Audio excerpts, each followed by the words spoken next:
Hello everyone, আসসালামু আলাইকুম। আমি ইঞ্জিনিয়ার স্বাধীন, founder and CEO 3.5 minute school of civil engineering YouTube চ্যানেলে আপনাদেরকে স্বাগতম জানাচ্ছি। আজকে আমি মূলত একটি 5তলা বিল্ডিং ম্যানুয়ালি হ্যান্ড ক্যালকুলেশনের মাধ্যমে কীভাবে ডিজাইন করে থাকি আমরা, সেটির বাস্তব ডিজাইন আমি আপনাদেরকে প্রেজেন্ট করে দেখাবো। তো সেই উদ্দেশ্যে আজকে ভিডিওটি করা। তো আমাদের প্রথম যে ক্লাসটি আমরা করতে এবং উপভোগ করতে যাচ্ছি সেটি হচ্ছে একটি কলাম ডিজাইন দিয়ে। তো স্টেপ বাই স্টেপ আমরা পরবর্তী মেম্বারগুলো ডিজাইন করে দেখাবো। তো আজকে আমরা কলাম ডিজাইন নিয়ে আপনাদেরকে ক্যালকুলেশন করে দেখাবো। চলুন আমরা দেখে নেই একটি কলাম কীভাবে ডিজাইন করতে হয়। তো আমাদের দেখতেই পাচ্ছেন পিছনের বোর্ডে আমরা একটি ফ্লোর প্ল্যান নিয়ে নিয়েছি। তো এখানে আমরা প্রথমে কলাম সিলেকশন করব, দেন আমরা ডিজাইনে চলে যাব। তো চলুন শুরু করা যাক। তো এখানে আপনারা দেখতে পাচ্ছেন আমাদের এক্স ডাইরেকশনে একটি ফ্লোর প্ল্যান এবং ওয়াই ডাইরেকশন মিলে একটি ফ্লোর প্ল্যান দেওয়া আছে। তো আমাদের এক্স ডাইরেকশনে আমরা 8 ফিট, 16 ফিট এবং 16 ফিট রেসপেক্টিভলি ডিস্টেন্স দেখতে পাচ্ছি, এবং ওয়াই ডাইরেকশনে 16 ফিট এবং 20 ফিট রেসপেক্টিভলি আমরা ডিস্টেন্সগুলো দেখতে পাচ্ছি। তো আমরা এখানে এই ফ্লোর প্ল্যানটির মধ্যে আমরা সর্বপ্রথম মিড কলামটি একটু ডিজাইন করে নিতে চাই, যেহেতু আমাদের আমরা জানি যে মাঝে যে কলামটি থাকে সেটির উপরে লোডটা বেশি আসে। তো আমরা মিড কলাম বলতে আমরা এই কলামটি স্টেয়ারকেসের পাশে এই কলামটিকে আমরা ডিজাইন করে দেখি কী আসে। তো আমরা এই কলামটিকে একটি নামকরণ করতেছি, এটিকে আমরা ধরে নিলাম C1 কলাম। তার ফার্স্ট আমাদেরকে দেখতে হবে যে আমাদের এই কলামটির লোডেড এরিয়া কতটুকু। তো সেক্ষেত্রে আমাদের কলামের কোন দিকে কতটুকু লোড ক্যারি করতেছে সেটি আমাদের বের করে নিতে হবে। তো আমরা চলুন দেখি কি করা যায়। তো আমাদের এখানে দেখেন আপনারা দুইটা প্যানেল আছে, যেখানে 16 ফিট আছে। তো আমাদের এইটুকু লোড ক্যারি করবে, দ্যাট মিনস 16 ফিট। এবং ওয়াই ডাইরেকশনে দেখেন 10 ফিট এবং 16 ফিটের হাফ 8 ফিট। তো আমাদের এইদিকে লোডটা ক্যারি করতেছে 18 ফিট। তো আমরা এই দুইটা লেন্থকে আমরা একটু নামকরণ করব। আমরা ধরে নিচ্ছি বড়টিকে L1 এবং ছোটোটিকে L2। এখন আমরা বাদবাকি কিছু ডাটাবেস আমাদেরকে অ্যাজাম্পশন করতে হবে এবং PNBC 2020 থেকে আমাদেরকে হায়ার করতে হবে। তো আমরা এই পাশে দেখি কীভাবে সেটিকে আমরা ক্যালকুলেশন করতে পারি। তো আমরা প্রথমেই ধরে নিচ্ছি অ্যাজিও FC prime is equals to 3 KSI, FI equals to 60 KSI। Slab thickness আমরা ধরে নিলাম 5 ইঞ্চ, বিম হাইট ধরে নিলাম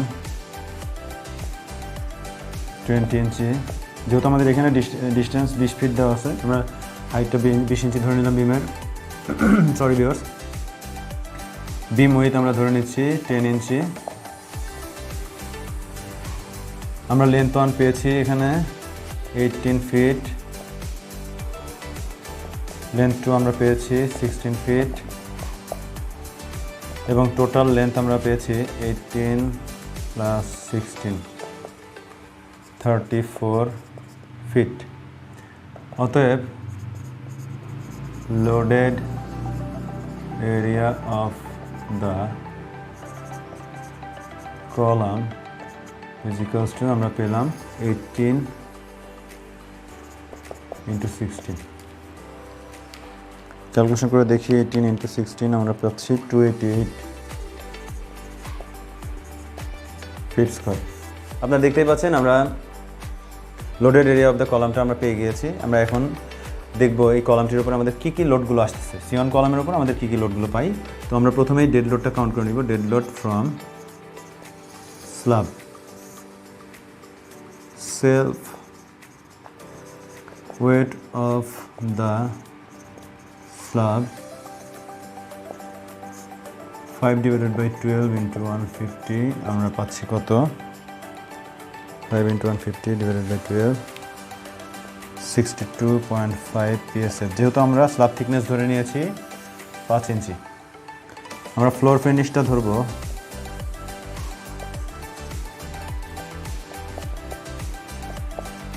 25 PSF আমরা ধরে নিলাম। আমরা পরে ক্যালকুলেশন করে দেখাবো যে কীভাবে আমাদের ফ্লোর ফিনিশটা আমরা ক্যালকুলেট করতে পারি। পার্টিশন ওয়ালটা আমরা ধরে নিচ্ছি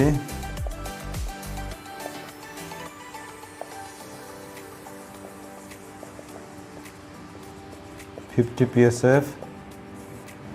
টোটাল ডেড লোডটা আমরা কত পেলাম? 62.5 প্লাস 25 প্লাস 50, 137.5 PSF। তো আমরা ডেড লোডটা পেয়েছি। এখন আমাদের এই ডেড লোডটা আমাদের loaded area of the column যেটি আছে এইটির উপরে আমাদের ডেড লোডটা কতটুকু। অতএব 288 ফিট স্কোয়ারের জন্য আমরা ডেড লোডটা পেলাম 137.5 into 288.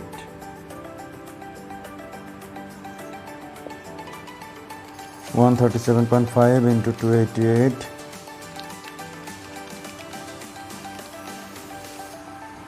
39,600 pound.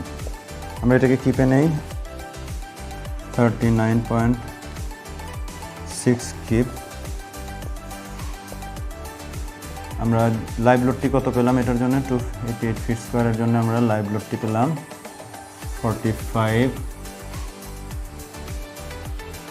আমরা এখানে বিএনবিসি থেকে লাইভ লোডটা আমরা নিয়ে নিই from BNBC 2020 live load is equals to 45 psf for residential model 45 into 288 45 into 288 12,960 pound। আমরা এটাকেও কিপে নিয়ে নিচ্ছি 12.96 কিপ। ভিউয়ার্স আপনারা দেখতে পাচ্ছেন আমরা ডেড লোড এবং live load loaded area of the কলামের উপরে যেটা ছিল আমরা বের করে নিয়েছি। এখন বাকি স্টেজে আমরা যাব, চলুন। আর এই ক্ষেত্রে আমি আপনাদের সাথে একটু শেয়ার করতে চাই এই অংশ পর্যন্ত এখন পর্যন্ত যারা এখানে আমাদের ক্লাসটিকে উপভোগ করছেন এবং দেখছেন, যদি কারো কোথাও কোনো সমস্যা থাকে আমাদের অবশ্যই কমেন্ট সেকশনে জানাবেন এবং আমাদের ডেসক্রিপশন বক্সে লিঙ্ক দেওয়া থাকবে, আমাদের সাথে যোগাযোগ করবেন। এবং এখানে প্র্যাকটিস করতেছি বাস্তব অভিজ্ঞতার আলোকে এবং হচ্ছে থিওরিটিক্যাল প্র্যাকটিক্যাল উভয় মিলেই।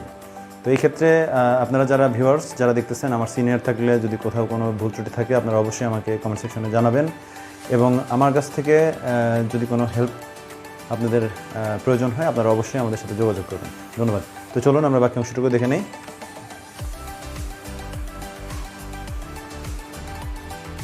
আমরা বিমের ডেড লোডটা বের করে নেই।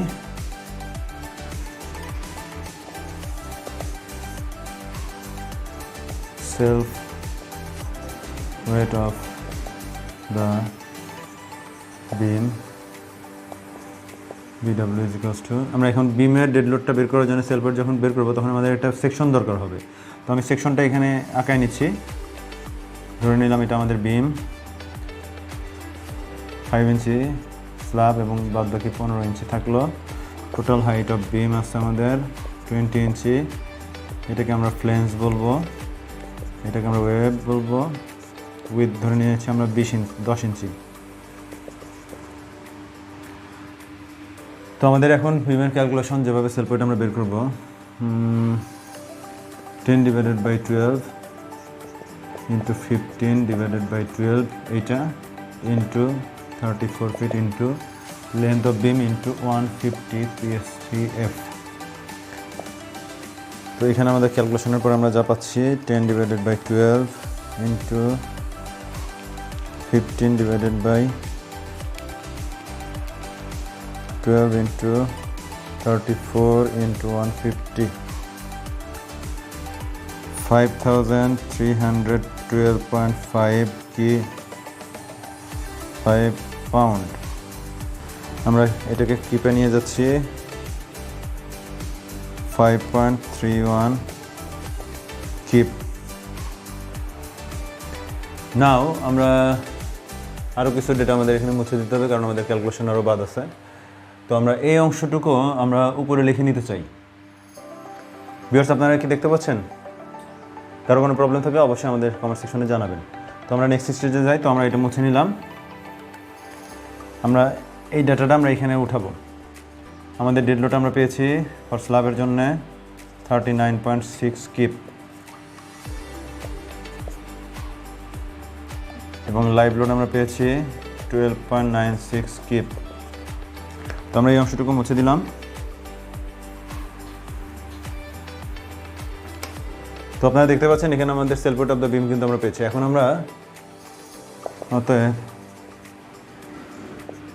Self weight of the column is equals to 10% of dead load plus live load আমরা বের করব। ডেড লোড আমরা পেয়েছি 39.6 keep plus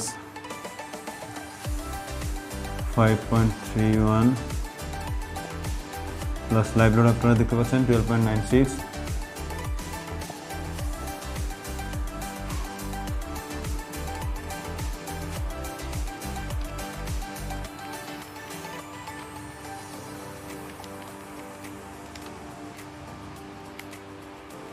dear learners and viewers, আপনারা দেখতে পাচ্ছেন এবং আমি আপনাদেরকে আবারও অনুগ্রহপূর্বক রিকোয়েস্ট করব যে আপনাদের যদি কারো কোনো বুঝতে অসুবিধা হয় একটু জুম করে দেখবেন আমাদের ভিডিওটাই, যদি বোঝা না যায়।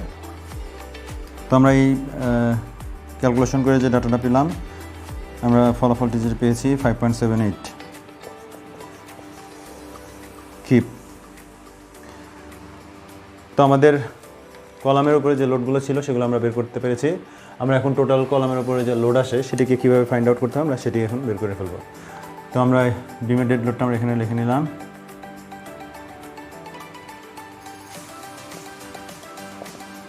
$5.31 কিপ এবং সেলফ ওয়েট অফ দ্য কলামের জন্য যেটি পেয়েছি সেলফ ওয়েট 5.78 কিপ। তো আমরা ভিউয়ার্স এটি মুছে দিব, তো এটি মুছে দিলাম। এখন আমরা ক্যালকুলেশন করব, আমাদের কিন্তু সবগুলো ডাটা আমরা পেয়ে গেছি। এখন আমরা যে লোডগুলো আসতেছে সেই লোডগুলো আমরা বের করব। তো আমরা একতলার জন্য প্রথমে আগে ডেড লোডটা আমরা কাউন্ট করব। For 1 storied building,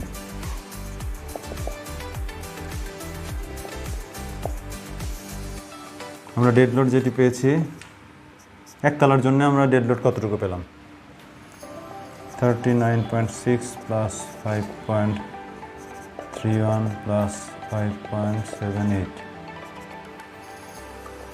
39.6 plus 5.31 plus 5.78, 50.69 keep আমরা পেলাম। লাইভ লোড আমরা পেয়েছি 12.96 কিপ। এখন আমরা ফ্যাক্টরেড লোডটা বের করে নিব। ফ্যাক্টরেড লোডের ক্যালকুলেশন আমরা জানি 1.4 dead load plus 1.7 live load. তো আমরা মান বসিয়ে পাই 1.4 ইন্টু ডেড লোডের মান আমরা পেয়েছি 50.69 প্লাস 1.7 ইন্টু লাইভ লোড 12.96। আমরা মান বসানোর পরে আমরা রেজাল্ট যেটি পাচ্ছি 1.4 into 50.69 plus 1.7 into 12.96, 92.99 keep. Dear learners and viewers, আপনারা দেখতেই পাচ্ছেন আমরা অলরেডি আমাদের সকল লোডগুলো আমরা পেয়ে গেছি ফর 1 স্টোরি রেসিডেন্সিয়াল বিল্ডিং। আমাদের ডেড লোড পেয়েছি 50.69, লাইভ লোড পেয়েছি 12.96 অ্যান্ড ফ্যাক্টরেড লোড যেটি আমরা পেয়েছি 92.99 কিপ। তো 5 তলার জন্য আমরা লোডটা কতটুকু পাবো?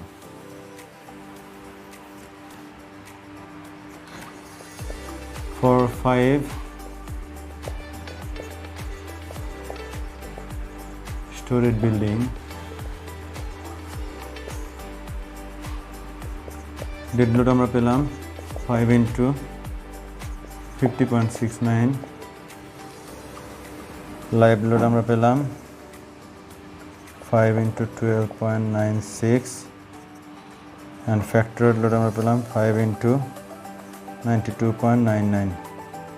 ক্যালকুলেশন করে পাই 5 into 50.69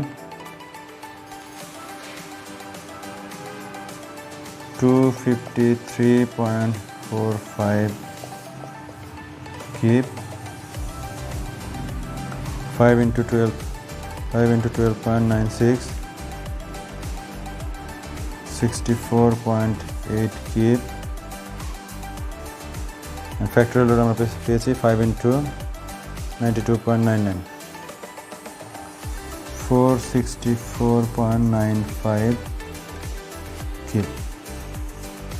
so dear learners and viewers, আপনারা দেখতে পাচ্ছেন আমরা এই লোডের এরিয়া অফ দ্য কলাম, যে কলামটি আমরা ডিজাইন করতে চাচ্ছিলাম তার যেগুলো ডাটাবেজ আমাদের দরকার সেটি ডেড লোড, লাইভ লোড এবং ফ্যাক্টরি লোড, আমাদের যে কলামের উপর যে লোডগুলো আসে সেটি আমরা বের করতে পেরেছি। তো এই লোডগুলো দিয়েই আমরা মূলত কলামের গ্রস সেকশন এবং কলামের এনফোর্সমেন্ট কী পরিমাণ লাগবে সেটি নিয়ে আমরা ক্যালকুলেশন করব। তো আজকের মতন এই পর্যন্তই, আমরা লোডগুলো বের করতে পেরেছি, আপনারা এটা নোট করে রাখবেন। আমরা পরবর্তী ক্লাসে আমাদের কলামের সেকশন কিংবা কলামের এরিয়া কীভাবে বের করতে হয় এবং কলামের রেনফোর্সমেন্ট কীভাবে প্রোভাইড করতে হয় সেটি নিয়ে ডিসকাস করবো এবং ক্যালকুলেশন করে দেখাবো। তো আমাদের ভিডিওটি যদি কারো ভালো লেগে থাকে অবশ্যই লাইক, শেয়ার এবং কমেন্টের মাধ্যমে আপনাদের মতামত জানাবেন এবং অবশ্যই আমাদের চ্যানেলটিকে সাবস্ক্রাইব করবেন এবং পাশে থাকা বেল আইকনটি অবশ্যই প্রেস করে রাখবেন, যত পরবর্তী যে কোনো ভিডিও আপলোড দিলে আপনাদের কাছে সরাসরি পৌঁছে যায়। তো সে পর্যন্ত ভালো থাকুন, সুস্থ থাকুন এবং পরবর্তী ভিডিও দেখার আমন্ত্রণ জানিয়ে আজকের মতো এখানে শেষ করছি। আল্লাহ হাফেজ, আসসালামু আলাইকুম।